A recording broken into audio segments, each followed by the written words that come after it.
Assalamualaikum warahmatullahi wabarakatuh. Selamat pagi, siang, dan sore Bapak Ibu dosen penguji yang saya hormati. Pada kesempatan ini saya Alisa akan mempresentasikan skripsi saya yang berjudul Analisis Rekarakterisasi Selisih Laba dalam Secondary Adjustment atas transaksi yang dilakukan oleh perusahaan yang memiliki hubungan istimewa. Dalam praktiknya, seringkali ditemukan perbedaan jumlah harga transfer. Oleh karena itu, otoritas pajak menindaklanjuti dengan menentukan kembali harga transfer yang sesuai dengan prinsip kewajaran dan kelaziman usaha melalui tahap penyesuaian harga transfer. Otoritas pajak di berbagai negara telah menyusun ketentuan transfer pricing untuk mencegah perusahaan melakukan upaya pengalihan laba yang menjurus ke arah penghindaran pajak ilegal. Di Indonesia, peraturan perpajakan berpedoman pada Undang-Undang RI Nomor 7 Tahun 2021. Secara khusus, peraturan perpajakan terkait transfer pricing terdapat pada Pasal 18 Ayat 3 UU HPP yang menjelaskan bahwa DJP memiliki kewenangan untuk menyesuaikan penghasilan wajib pajak. Secara lebih lanjut, diatur juga dalam peraturan turunan, yaitu Peraturan Menteri Keuangan RI Nomor 22 Tahun 2020. Dalam hal secondary adjustment, OECD mengatur bahwa selisih laba yang dihasilkan dari primary adjustment dapat direkarakterisasi menjadi dividen, kontribusi modal, atau pinjaman. Indonesia juga mengatur terkait hal tersebut, yaitu dengan merekarakterisasi sebagai dividen. Selisih laba dapat direkarakterisasi sebagai dividen apabila hubungan istimewa dikarenakan adanya kepemilikan saham, karena sesuai dengan terminologi dividen, yaitu laba yang dibagikan kepada pemegang saham. Hubungan istimewa yang dimaksud yaitu transaksi antara induk perusahaan dan anak perusahaan. Akan tetapi, hal ini menjadi isu di Indonesia apabila hubungan istimewa bukan disebabkan oleh kepemilikan saham. Oleh karena itu, pertanyaan timbul dalam penelitian, yaitu bagaimana seharusnya rekarakterisasi selisih laba diberlakukan dan bagaimana praktik rekarakterisasi selisih laba atas transaksi afiliasi sesama anak perusahaan atau yang memiliki hubungan keluarga. Tujuan dari pertanyaan tersebut adalah untuk mengetahui dan memahami perlakuan rekarakterisasi selisih laba, dan yang kedua adalah untuk mengetahui dan memahami praktik rekarakterisasi selisih laba atas transaksi afiliasi sesama anak perusahaan atau yang memiliki hubungan keluarga.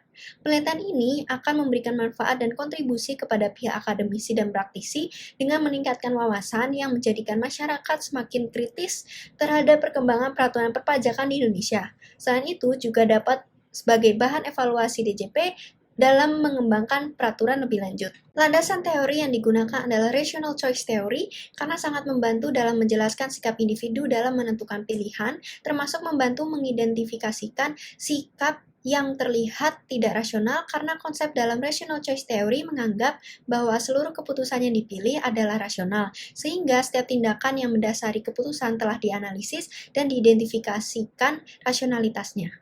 Dalam penelitian ini, rational choice theory dimanfaatkan untuk menganalisis rasionalitas alasan dipilihnya dividen sebagai bentuk rekarakterisasi, apakah penggunaannya telah tepat atau tidak. Karena hingga saat ini masih banyak perdebatan dari berbagai pihak. Hal ini dilakukan dengan melihat berbagai pandangan terhadap PMK 22 2020 yang menetapkan dividen sebagai bentuk rekarakterisasi. Apakah perbedaan pandangan yang terjadi ini memiliki alasan yang rasional? Tinjauan pustaka yang digunakan yaitu dasar aturan transfer pricing di Indonesia yang utama berpedoman pada UU Nomor 7 Tahun 2021. Lebih lanjut, peraturan transfer pricing diatur dalam peraturan turunan yang tertuang pada PMK, peraturan DJP, dan surat edaran. Lalu, perusahaan multinasional adalah satuan usaha yang terdiri dari berbagai pihak yang memiliki ketergantungan untuk mendapatkan keuntungan dalam kegiatan bisnis. Perusahaan nasional menjalankan usaha dengan membuka cabang berbagai negara atau mengendalikan anak perusahaan. Lalu, hubungan istimewa menurut OECD model merupakan adanya partisipasi atau pengendalian dalam suatu perusahaan. Di bidang hukum, transfer pricing merupakan alat untuk meningkatkan hubungan kinerja. Di bidang akuntansi manajemen, merupakan metode untuk memaksimalkan laba. Dan di bidang pajak, merupakan peraturan yang menentukan harga transaksi perusahaan yang memiliki hubungan istimewa. Kemudian, arm's length principle adalah negosiasi harga transaksi yang didasarkan pada harga wajar pasar. Secara umum, transfer pricing adjustment terdiri dari 3 tahap. Primary adjustment pertama kali dilakukan oleh otoritas pajak yurisdiksi pertama. Kemudian, otoritas pajak lawan transaksi menanggapi dengan melakukan corresponding adjustment, lalu diakhiri dengan secondary adjustment. Dividen menurut OECD model merupakan pendapatan yang dibagikan kepada pemegang saham dan akan dikenakan pajak sesuai peraturan pajak yang berlaku. Utang adalah kewajiban perusahaan yang harus dibayarkan kemudian hari sebagai konsekuensi atas transaksi yang pernah terjadi sebelumnya. Terakhir, repatriasi merupakan pengembalian sisa kelebihan laba ke negara yurisdiksi pertama.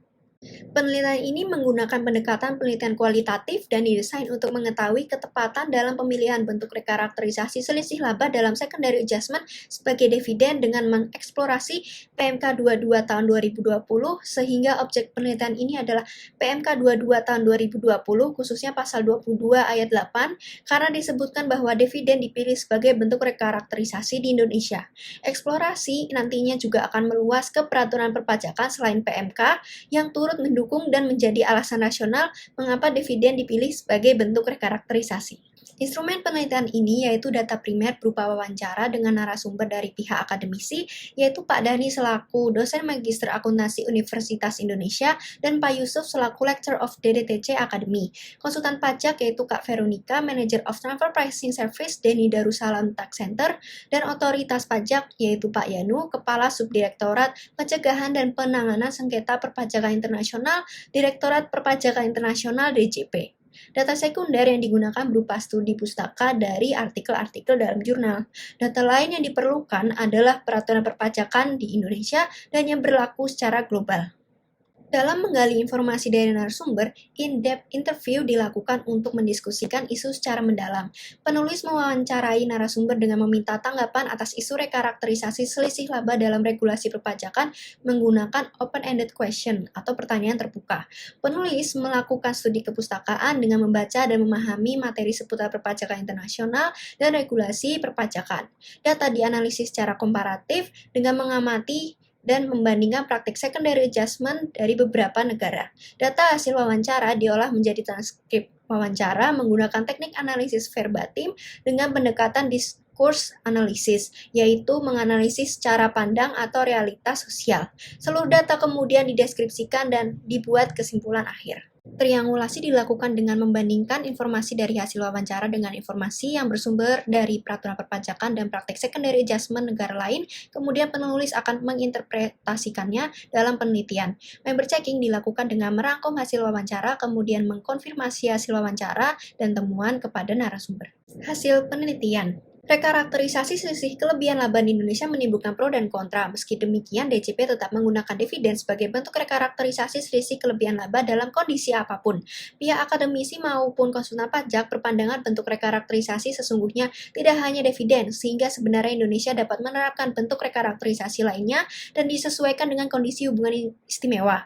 Pihak akademisi kurang setuju dengan keputusan otoritas pajak yang memilih dividen sebagai bentuk rekarakterisasi karena dividen pada dasarnya hanya muncul ketika ada kepemilikan saham, dan akademisi menginterpretasikan PMK 22 2020 sebagai peraturan yang belum secara rinci dapat menjelaskan alasan dipilihnya dividen sebagai bentuk rekarakterisasi. Bagi konsultan pajak, meskipun memiliki pendapat yang kurang lebih sama dengan akademisi, konsultan pajak masih setuju apabila dividen dipilih sebagai bentuk rekarakterisasi, karena percaya bahwa DJP dalam menyusun peraturan pasti sudah memiliki pertimbangan yang kuat. Pedoman utama DJP adalah UU HPP. Pertimbangan DJP secara rasional adalah dampak yang ditimbulkan atas bentuk rekarakterisasi yang dipilih. Dengan rekarakterisasi sebagai dividen, DJP menyatakan tidak akan ada lagi konsekuensi pajak yang rumit jika dibandingkan dengan bentuk rekarakterisasi lainnya, karena dividen dihitung ketika perusahaan telah mencatat laba bersih setelah pajak. Selisih laba yang direkarakterisasi sebagai dividen kemudian dikenakan pajak atas dividen sebesar 15% menurut PPh 23 atau sebesar 20% menurut PPh 26. Apapun hubungan istimewanya, konstruktif dividen tetap dapat digunakan. DJP mendefinisikan dividen tidak hanya dalam bentuk pembagian laba kepada pemegang saham, tetapi juga dapat dalam bentuk lainnya, karena pada praktiknya sering dijumpai pembagian dividen yang dilakukan secara terselubung.